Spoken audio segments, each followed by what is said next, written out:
नमस्कार, आप देख रहे हैं न्यूज वन इंडिया। मैं हूं आपके साथ कीर्ति बिंदल और बुलेटिन का आगाज एक बड़ी खबर के साथ कर रहे हैं। हाईकोर्ट में ज्ञानवापी केस की सुनवाई होगी। मुस्लिम पक्ष की बची बहस को पूरा किया जाएगा। जस्टिस जे मुनीर की बेंच में सुनवाई होगी और थोड़ी देर में हाईकोर्ट में सुनवाई होगी। हाईकोर्ट में कल भी सुनवाई हुई थी। अब जो बची हुई दलीलें हैं, मुस्लिम पक्ष की जो बहस है वो पूरी होनी है। तो बड़ी खबर आपको बता रहे हैं, ज्ञानवापी मामले से जुड़ी हुई ये बड़ी खबर है। थोड़ी देर में हाईकोर्ट में सुनवाई होगी। हाईकोर्ट में कल भी सुनवाई हुई थी और आज फिर सुनवाई होगी। जो मुस्लिम पक्ष हैं उनकी दलीलें सुनी जाएंगी, उनकी बची हुई बहस को पूरा किया जाएगा और उसके बाद फिर हाईकोर्ट किसी निर्णय पर पहुंचेगा। हमारे साथ डॉक्टर संतोष ओझा, संवाददाता वाराणसी से हमारे साथ बने हुए हैं। संतोष, ज्ञानवापी मामले पर आज हाईकोर्ट में थोड़ी देर में सुनवाई होगी। क्या क्या दलीलें अभी बाकी हैं? देखिए, कल की यदि बात की जाए तो कल मुस्लिम पक्ष ने अपनी आपत्ति दर्ज कराई थी। उनका साफ साफ कहना है कि 1991 वर्षिप एक्ट और 95 वर्ष कमेटी, तो इन दोनों कमेटियों के हिसाब से ये केस नहीं सुना जाना चाहिए। ये मुस्लिम पक्ष की आपत्ति थी। कल आधे घंटे इन्होंने अपनी आपत्ति दर्ज कराई थी, जिसे आज फिर से एक बार कंटिन्यू करेंगे। लगभग 2 बजे का समय था, लंच के बाद का समय था। कोर्ट थोड़ी देर में बैठने वाली है। बैठने के बाद फिर से आज मुस्लिम पक्ष अपना आपत्ति दर्ज कराएगा और आपत्ति दर्ज कराने के बाद यदि बहुत लंबी आपत्ति नहीं हुई तो आज हिंदू पक्ष भी इस आपत्तियों के ऊपर अपनी बात रखेगी, या ये कहा जाए कि वो अपना पक्ष रखेंगे। सबसे जो बड़ी बात आज सामने आएगी वो ये आएगी कि जो आपत्तियां कल के बाद जो आज कंटिन्यू कर रहे हैं उनमें मुस्लिम पक्ष द्वारा क्या क्या ऐड किया जाता है, और दूसरी बात कि इसके जवाब में हिंदू पक्ष किस ढंग का तर्क देता है और उस तर्कों से कोर्ट को कितना संतुष्ट करता है। जी ठीक है, शुक्रिया तमाम इस जानकारी के लिए। और हमारी नजर इस बड़ी खबर पर लगातार बनी हुई है। तो हाईकोर्ट में ज्ञानवापी केस पर थोड़ी देर में सुनवाई होगी और हमारे संवाददाता बता रहे हैं डिटेल में कि कौन कौन सी दलीलें रह गई हैं जिस पर सुनवाई होनी है। और थोड़ी देर में जब सुनवाई होगी तो उसके बाद देखना ये होगा कि फैसले के लिए कौन सी डेट निर्धारित की जाती है या फिर उसके बाद भी सुनवाई बचती है।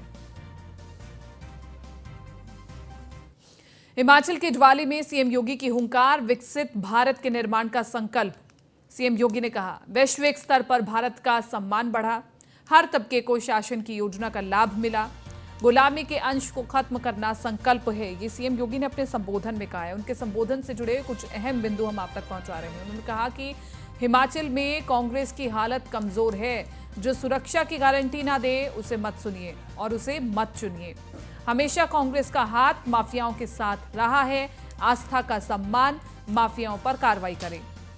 यूपी में माफियाओं पर बिना रोक टोक कार्रवाई होगी और विकास और राष्ट्रवाद के लिए काम किया जा रहा है। भाजपा के लिए देश पहले, पार्टी बाद में है।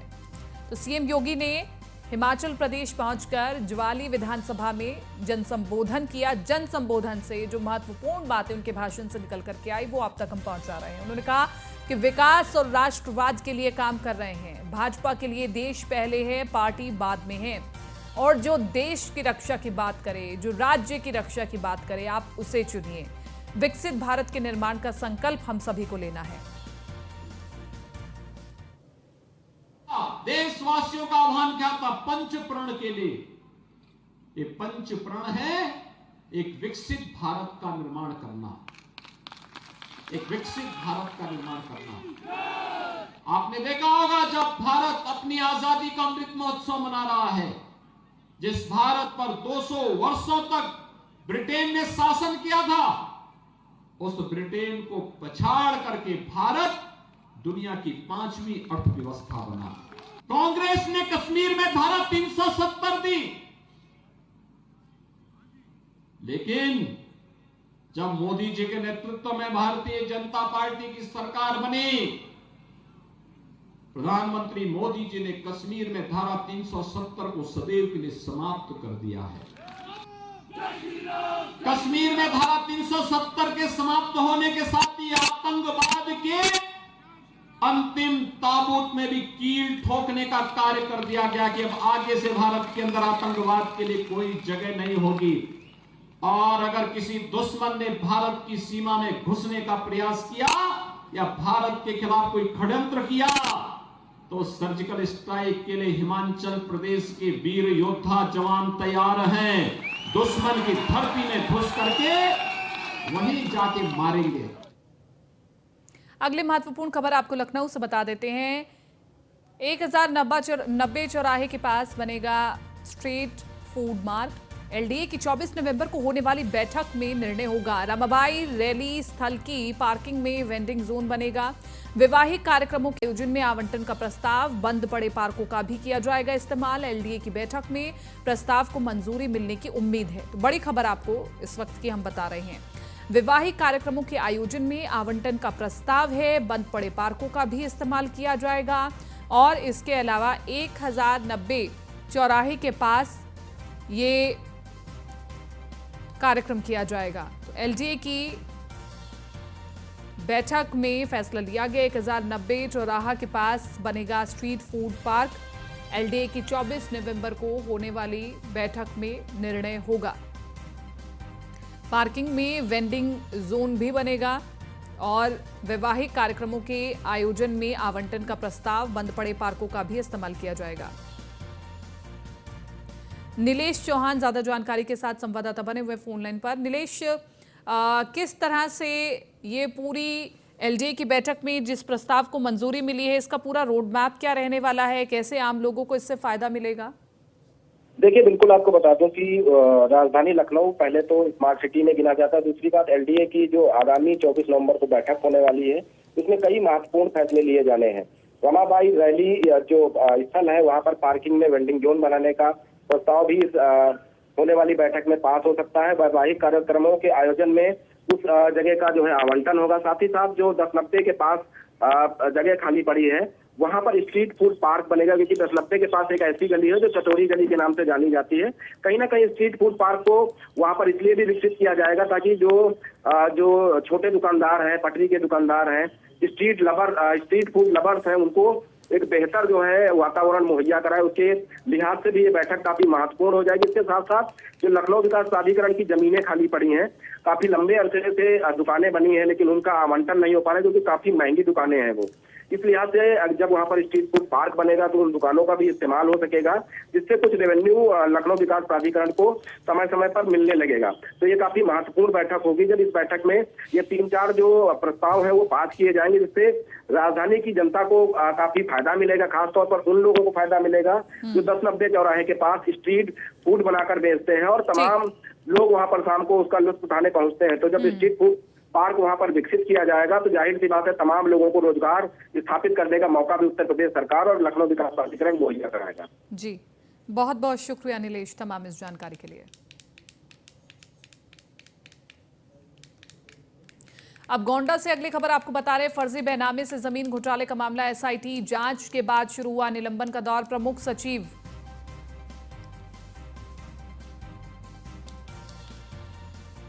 बड़ी खबर हम आपको बता रहे हैं इस वक्त की। प्रमुख सचिव स्टाम्प ने दो को निलंबित किया है, सहायक पूर्व को निलंबित किया है। बड़ी खबर इस वक्त हम आपको बता रहे हैं, प्रमुख सचिव स्टाम्प को निलंबित किया गया, मनोज श्रीवास्तव, अरुण मिश्रा को निलंबित किया गया है। तो यह बड़ी खबर हम आपको बता रहे हैं। दोनों पर दायित्वों में शिथिलता बरतने का आरोप है। दायित्वों में शिथिलता बरतने का आरोप। एडीएम को मामले की रिपोर्ट सौंपी गई है। 24 साल से फर्जी बेनामे का खेल चल रहा था। गोंडा से बड़ी खबर है, फर्जी बेनामे से जमीन घोटाले का मामला, एसआईटी जांच के बाद शुरू हुआ निलंबन का दौर। कादिर अंसारी ज्यादा जानकारी के साथ संवाददाता बने हुए फोन लाइन पर। कादिर अंसारी, क्या अपडेट आपके पास? देखिए, साफ तौर से जिस तरीके से योगी सरकार निष्पक्षता के साथ जो अवैध रूप से जो कार्य किए जा रहे हैं उस पर लगातार बुलडोजर चल रहा है, वहीं गोंडा में जमीन फर्जीवाड़े पे साफ संकेत पहले भी दिए गए थे और जिस तरीके से 24 साल में लगभग 48 ऐसे मामले सामने आए जिसमें जमीन फर्जीवाड़ा किया गया और जो है फर्जी बेनामा करके इस पूरे प्रकरण में डीआईजी की संस्तुति पर एसआईटी को ये पूरी जांच मिली है और फर्जी बेनामे और घोटाले का ये पूरा मामला है। एसआईटी जांच के बाद शुरू हुई, अब यहाँ पे जो है निलंबन की कार्रवाई शुरू हुई है और प्रमुख सचिव स्टाम्प ने 2 को निलंबित कर दिया है। सहायक पूर्व महानिदेशक पर गाज गिरी है। तो लगातार जो ये जांच की प्रक्रिया है वो लगातार है और एसआईटी अब इसकी पूरी जांच, क्योंकि कमान मिल चुकी है, अब इसकी जांच करेगी। और जिस तरीके से गोंडा में जो भूमाफिया है और लगातार जमीनों को कब्जा किया जा रहा है और फर्जीवाड़ा किया जा रहा है, इसको लेकर के प्रशासन जिस तरीके सख्त है, तो कहीं ना कहीं वो सख्ती दिखाई दे रही है और एसआईटी जांच जो है अब लगी हुई है। तो कहीं ना कहीं जो माफिया है उन पर अब गाज गिरनी शुरू हो गई है। जो अधिकारी इसमें सम्मिलित हैं उनके खिलाफ भी कार्रवाई करनी जो है स्टार्टिंग हो चुकी है। हालांकि अब देखना होगा कि और कितनों पर इस तरीके से गाज गिरती है।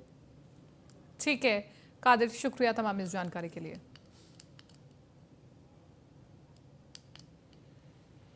अब गोंडा से अगली खबर आपको बता रहे, जीएसटी चोर निकली धानेपुर की कंस्ट्रक्शन कंपनी ने 4 साल में की 72 लाख की जीएसटी की चोरी। जीएसटी टीम की जांच में चोरी पकड़ी गई। 4 साल में कंपनी ने 6 करोड़ का व्यापार किया। 72 लाख पर ब्याज के साथ अब भुगतान करना होगा। सुषमा कंपनी के मालिक शिव कुमार वर्मा ने फ्रॉड किया। राज्य कर विभाग के उपायुक्त ने इसकी पुष्टि की है। बड़ी खबर आपको बता रहे हैं, कादिर अंसारी हमारे साथ संवाददाता बने हुए हैं फोन लाइन पर। कादिर अंसारी, ये जीएसटी में जिस प्रकार से चोरी की जाती है और अब उन्हें 72 लाख के ब्याज पर भुगतान करना होगा कंपनी के मालिक को, तो ऐसे में और भी जो लोग जीएसटी की चोरी कर रहे हैं उनके लिए फैसला नजीर बनेगा।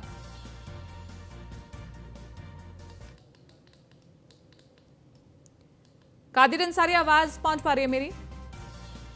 चलिए एक बार दोबारा से जुड़ने की कोशिश करेंगे। जीएसटी चोर निकली धानेपुर की कंस्ट्रक्शन कंपनी ने 4 साल में 72 लाख की जीएसटी की चोरी की और इसी के साथ साथ जीएसटी की टीम की जांच में चोरी पकड़ी गई। अब भुगतान करना भी होगा, तो 72 लाख के ब्याज के साथ भुगतान करना होगा। और 4 साल में कंपनी ने 6 करोड़ का व्यापार किया। 6 करोड़ का व्यापार किया, 72 लाख पर ब्याज के साथ अब भुगतान करना होगा। अगर वक्त रहते जीएसटी भर दिया होता तो शायद ये ब्याज ना लगता। और इसी के साथ साथ एक तरह का 72 लाख का ये जुर्माना ही है। जीएसटी भी भरा जाएगा और ब्याज भी भरा जाएगा। ग्रेटर नोएडा से अगली खबर, किसानों पर लाठीचार्ज को लेकर के किसान संगठनों में रोष दिखाई दे रहा है। किसान संगठनों ने जगह जगह पर प्रदर्शन किया। भारतीय किसान यूनियन ने अधिकारियों का घेराव किया। दोषी पुलिसकर्मियों पर कार्रवाई की मांग की। किसानों की रिहाई को लेकर के ज्ञापन भी सौंपा है। तो रिहाई नहीं होने पर किसान संगठन बड़ा आंदोलन करेंगे। एनटीपीसी पर प्रदर्शन के दौरान पुलिस ने लाठीचार्ज किया था। दोषी पुलिसकर्मियों पर कार्रवाई की मांग की गई है और किसानों में रोष दिखाई दे रहा है। किसानों की रिहाई को लेकर के ज्ञापन सौंपा गया है। प्रिया राणा बनी हुई ज्यादा जानकारी के साथ संवाददाता फोन लाइन पर। प्रिया राणा, लगातार किसान धरना प्रदर्शन कर रहे थे, लेकिन अब ये रोष प्रदर्शन भी जाहिर कर रहे हैं कि जिस तरह से एनटीपीसी पर प्रदर्शन के दौरान पुलिस ने लाठीचार्ज किया वो गलत है। जी बिल्कुल, देखिए जो किसान हैं धरने पर लगातार बैठे हुए थे। अब उनकी यही मांग है कि जो किसानों पर लाठीचार्ज किया गया वो बिल्कुल गलत है। और वहीं किसान संगठनों ने जगह जगह पर प्रदर्शन किया है। वहीं भारतीय किसान यूनियन के नेता राकेश टिकैत ने भी ये मांग की है कि जिन किसानों पर मुकदमा दर्ज किया गया है उन किसानों का मुकदमा वापस लिया जाए। वहीं हमने तस्वीरों में देखा था कि जिस तरीके से पुलिस ने भारी बल के साथ वहां पर प्रयोग किया था, तो वहां पर वाटर कैनन की गाड़ियों का भी इस्तेमाल किया गया, पानियों की बौछार की गई। वहीं किसानों पर लाठियां भांजी गई, जिसमें कि बहुत सारे किसान रसूलपुर गांव के हैं जिन्हें चोटें आई हैं। तो वहीं किसानों ने विधायक के घर का घेराव भी किया, तेजपाल नागर के यहाँ का। उसके बाद भी कोई सुनवाई नहीं हुई। तो किसानों ने कल एक ज्ञापन कमिश्नर को सौंपा है, जिसमें उन्होंने मांग की है कि जो किसान हैं उनको जो सरकारी इलाज कराया जाए, उन्हें मुआवजा दिया जाए। और साथ ही उनका कहना है कि जिन किसानों पर मुकदमा दर्ज किया गया है उन मुकदमों को वापस लिया जाए। अगर ऐसा नहीं किया जाता तो सभी संगठन एक होकर एक बड़ा जो है आंदोलन करते हुए नजर आएंगे। जी प्रिया, जो ज्ञापन सौंपा गया है क्या इस पर संज्ञान लिया जाएगा? क्या आप किसानों की मांगों को मानने के लिए मजबूर होंगे अधिकारी? जी बिल्कुल, देखिए हमने तस्वीरों में जो देखा था उसमें तो बड़ी दर्दनाक स्थिति थी कि जिस तरीके से लाठीचार्ज किया गया था। अब कल ज्ञापन दिया गया है, अब देखने वाली बात होगी कि क्या कुछ इसमें निकल कर आता है। क्या किसानों पर जो केस दर्ज हुए हैं उन्हें वापस लिया जाएगा? क्योंकि किसान संगठन एक बड़ा आंदोलन लगातार कर रहा था कि समान मुआवजा सबको मिले। रसूलपुर गांव जो एनटीपीसी दादरी में पड़ता है, वहां पर जो किसानों के बच्चों के लिए आसपास के लिए स्कूल बनाया जाए, क्योंकि जो बच्चों को बाहर पढ़ने के लिए भेजा जाता है, वहीं साथ में हॉस्पिटल की मांग भी कर रहे हैं किसान। तो इन्हीं सब मांगों को लेकर किसान धरने पर बैठे थे, जिसमें कि 3 दिन उन्हें बीत चुके थे धरने के बाद, जब पुलिस आक्रोशित होती हुई नजर आई। एक तरफ जो मुखिया हैं सीएम योगी, वो वहां पर जनसभा को संबोधित कर रहे थे, वहीं दूसरी तरफ दादरी के एनटीपीसी में किसानों पर लाठीचार्ज किया जा रहा था, जिसको लेकर अगर मान लीजिए किसानों की बात नहीं मानी जाती तो किसानों का कहना है कि एक बड़ा आंदोलन किया जाएगा। क्योंकि जिस तरीके से हमने तस्वीरों में देखा था तो किसान बहुत ज्यादा चोटिल हो गए हैं और उसमें बहुत सारी महिलाएं भी थी, जिसको लेकर वहां पे रसूलपुर गांव में मार्केट भी बंद की गई थी। अब किसानों की यही मांग है कि उनका जो दर्ज किया है उन्हें वापस लिया जाए, कोई भी मुकदमा दर्ज ना हो। अब देखना होगा कि जो ज्ञापन सौंपा गया है उसमें क्या कुछ सुनवाई होती हुई नजर आती है। ठीक है, शुक्रिया तमाम इस जानकारी के लिए प्रिया।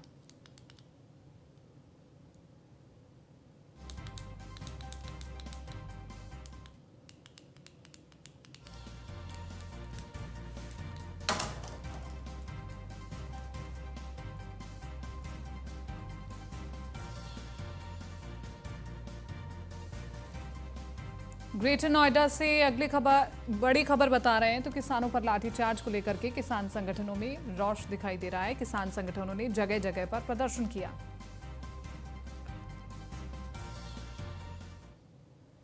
और अगली बड़ी खबर हम आपको बता दें, कल रायबरेली के दौरे पर रहेंगे रेल मंत्री। ये बड़ी खबर हम आपको बता रहे हैं, कल रायबरेली के दौरे पर रहेंगे रेल मंत्री अश्विनी वैष्णव और विशेष ट्रेन से रायबरेली पहुंचेंगे। मॉडर्न रेल कोच फैक्ट्री और रेल पहिया कारखाने का निरीक्षण करेंगे। दोपहर 2:50 पर विशेष ट्रेन से रायबरेली पहुंचेंगे रेल मंत्री। कल रायबरेली के दौरे पर रहेंगे रेल मंत्री अश्विनी वैष्णव। मॉडर्न रेल कोच फैक्ट्री और रेल पहिया कारखानों का निरीक्षण करेंगे। दोपहर 2:50 पर विशेष ट्रेन से पहुंचेंगे रायबरेली। कल रायबरेली के दौरे पर रेल मंत्री अश्विनी वैष्णव, विशेष दिन रहने वाला है रायबरेली के लिए। मॉडर्न रेल कोच फैक्ट्री और रेल पहिया कारखाने का निरीक्षण करेंगे।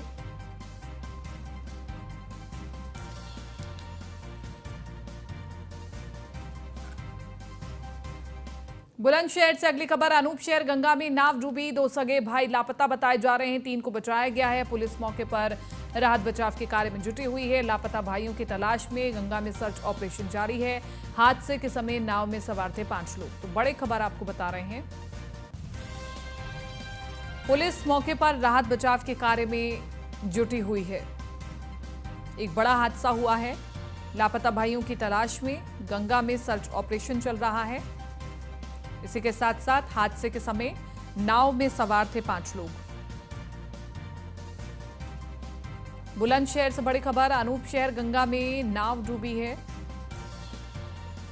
और 2 सगे भाई लापता बताए जा रहे हैं। अशोक कुमार ज्यादा जानकारी के साथ संवाददाता बुलंदशहर से हमारे साथ बने हुए हैं। अशोक, क्या जानकारी, कोई अपडेट, दोनों सगे भाइयों का क्या पता लगाया जा सका है?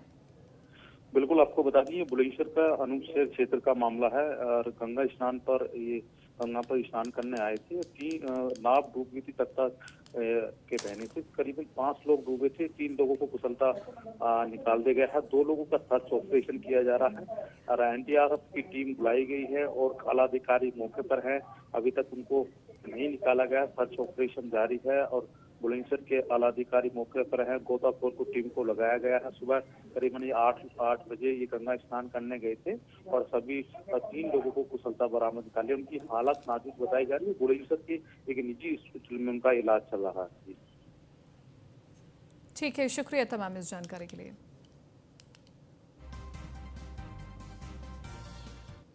श्रावस्ती से एक बड़ी खबर आ रही है। डेंगू के 6 नए मरीज मिले हैं। स्वास्थ्य विभाग में हड़कंप मच गया है। जिले में लगातार डेंगू का प्रकोप बढ़ रहा है। अस्पतालों में तैयारियां भी आधी अधूरी हैं। डेंगू से निपटने को लेकर के कोई व्यवस्था नहीं है। रहस्यमय बुखार और डेंगू से जिले में हाहाकार। स्वास्थ्य विभाग के आला अधिकारी ध्यान नहीं दे रहे हैं।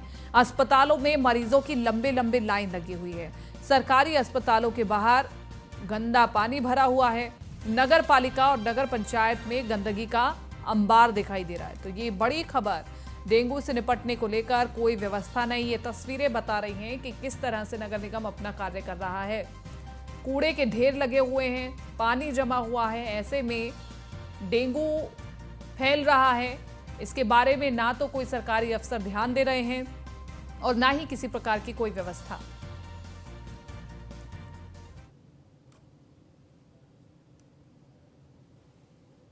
लखनऊ में दबंगों के हौसले बुलंद दिखाई दे रहे हैं। आगे कमिश्नरेट पुलिसिंग फेल भी दिखाई दे रही है। दिन दिहाड़े पैथोलॉजी सेंटर में घुसकर दबंगों ने घटना को अंजाम दिया। दबंगों ने पैथोलॉजी सेंटर में घुसकर मारपीट की। संचालक की पिटाई कर मशीन साथ ले गए बदमाश। मारपीट का सीसीटीवी वायरल हुआ है। पुलिस पर एफआईआर दर्ज न करने का आरोप है। गाजीपुर थाने के सेक्टर 17 स्थित पैथोलॉजी का पूरा मामला है। तस्वीरें आपको दिखा रहे हैं। आप देखिए कि कैसे एक व्यक्ति पर 4 से 5 दबंग टूट पड़ते हैं। पैथोलॉजी सेंटर में पूरा घटनाक्रम हुआ है, जिसके सीसीटीवी फुटेज आपको दिखा रहे हैं हम। पहले किसी बात को लेकर कहा सुनी हुई और उसके बाद जो लोग वहां पर मौजूद थे एक के बाद एक ताबड़तोड़ उस पर थप्पड़ बरसाने लगे। पूरा मामला क्या है ये जानने की कोशिश करेंगे, लेकिन बड़ा सवाल पुलिसिंग पर भी किया जा रहा है कि आखिरकार कमिश्नरेट पुलिसिंग क्यों फेल हो रही है लखनऊ की। क्यों दिन दिहाड़े दबंगों के हौसले बुलंद हो रहे हैं। आम नागरिक खुद को अगर सुरक्षित महसूस ना करे तो फिर कमिश्नरेट पुलिसिंग से सवाल पूछे जाएंगे। अब कानपुर से अगली खबर आपको बता रहे हैं। राम हॉस्पिटल संचालक की मनमानी सामने आई है। लाइसेंस निरस्त होने पर भी अस्पताल चल रहा है। सीएमओ ने अस्पताल का लाइसेंस निरस्त कर दिया था। स्वास्थ्य विभाग की टीम ने कोई कार्रवाई नहीं की। लाइसेंस रद्द होने के बाद लगातार मरीजों की भर्ती की जा रही है। कल्याणपुर थाना क्षेत्र के इंदिरा नगर का यह पूरा मामला बताया जा रहा है। देखिए, एक मामला संज्ञान में आया था जो उस पर कार्रवाई हुई है नियमानुसार। वो एक्चुअली वो एग्रीकल्चरल लैंड है। ये हमको एक विभाग के द्वारा सूचना मिली थी, जिसके आधार पर उसको जो है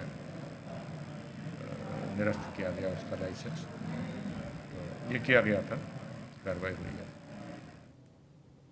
अब खबर हापुड़ से है, जहां निजी अस्पताल का अमानवीय चेहरा सामने आया है। प्रसव पीड़ा से परेशान महिला की डिलीवरी करने से इनकार कर दिया गया। दरअसल महिला का पास के ही निजी अस्पताल में इलाज चल रहा था। देर रात महिला को प्रसव पीड़ा हुई, जिसके बाद महिला को लेकर परिवार वाले निजी अस्पताल पहुंचे, जहां डॉक्टर ने खून की कमी बताते हुए महिला की डिलीवरी करने से इनकार कर दिया।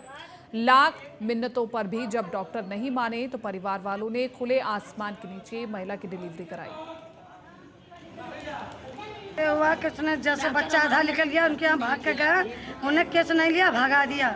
और रास्ते में आधा बच्चा अंदर आधा बाहर रोने लगे। कोई देखा नहीं, मोहल्ले वाले आके हमें साथ दिया। बाहर वाले क्या बताया था उन्होंने? कहा हमारे बस की बात नहीं है, केस ना लिया। तो हापुड़ से खबर बता रहे हैं, प्रसव पीड़ा के दौरान खुले आसमान के नीचे महिला की डिलीवरी कराई गई। निजी अस्पताल का अमानवीय चेहरा देखने को मिला और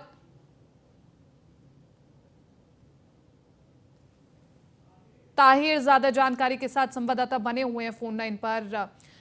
ताहिर, पूरा मामला समझ में आ रहा है कि निजी अस्पतालों की मनमानी जिस तरह से चल रही है, गरीबों के साथ मनमानी हो रही है। अब इस पूरे मामले में किसी प्रकार का कोई एक्शन किसी की ओर से लिया गया? हाँ जी, आपको बताना चाहूंगा, ये गढ़मुक्तेश्वर का ही मामला है, जहां एक महिला जो एक अस्पताल में जो है लगातार दिखा रही थी, और जब उसके जो है प्रसव पीड़ा हुई उसके बाद वो अस्पताल पहुंचती है। तो अस्पताल जब देर रात अस्पताल वो पहुंचती है तो अस्पताल का जो डॉक्टर है वो उसको बाहर से बाहर ही वहां से रवाना कर देता है, और जो बहाना बताया जाता है कि आपकी ब्लड कम है, इस वजह से आपकी डिलीवरी नहीं हो पाएगी। कहीं ना कहीं अगर देखा जाए, जब हॉस्पिटल जो अस्पताल जो डॉक्टर पेशेंट का इलाज करता है वो काफी दिन इलाज चलता है, हर चीज चेकअप हर चीज जो है वो की जाती है। तो कहीं ना कहीं जो डॉक्टर है, मानवीय चेहरा वो डॉक्टर का सामने आया है। डॉक्टर ने मरीज को जो है वो अपने यहाँ से भगा दिया, और जो वहाँ लोग मौजूद थे वहीं उसकी खुले में जो है वो डिलीवरी की गई। हालांकि जो बच्चा है और जो महिला है वो ठीक ठाक हैं। जो गरीब महिला होने की वजह से उस पर जो है उसने अभी तक कोई इस मामले में शिकायत नहीं की है जो डॉक्टर के खिलाफ। ठीक है, शुक्रिया तमाम इस जानकारी के लिए। फिलहाल इस बुलेटिन में मेरे साथ इतना ही। दीजिए इजाजत, नमस्कार।